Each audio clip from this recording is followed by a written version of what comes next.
हे गेले त्यांच्या अंगावर धावून. बाबा बाबा, अहो धावा हो धावा, अहो धावा हो धावा. इथे कोणीच नाही, हे कसे?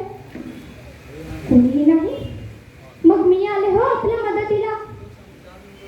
काय नको म्हणता मदत? हो हो नकोच. या विश्वाचं सामर्थ्य त्या बाहूत एकवटलं आहे. मग या अबोध्याची मदत काय करायची? दादाला आणि शिशुपालाला मत्त गजेंद्रांना दोन्ही हाताला लिहिलेले पकडून धरून सिंहाप्रमाणे ते इथेच येत आहेत. ह्याला म्हणावं पुरुषश्रेष्ठ. हा असला पुरुषश्रेष्ठ सोडून कोण त्या शिशुपालाच्या गळ्यात माळ घालणार आहे? महाराज, या वर्षात आपण सर्व काळी सर्व जागी विजयीच व्हा. आणि मी माझ्या दादाच्या देखत पुरुषोत्तम या नावाने आपल्याच नावाचा जय जयकार करून आपल्याच गळ्यात माळ घालेन. नरवर कृष्णा समान, नरवर कृष्णा समान, नरवर कृष्णा समान, नरवर कृष्णा समान, नरवर कृष्णा समान, नरवर कृष्णा समान.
आहे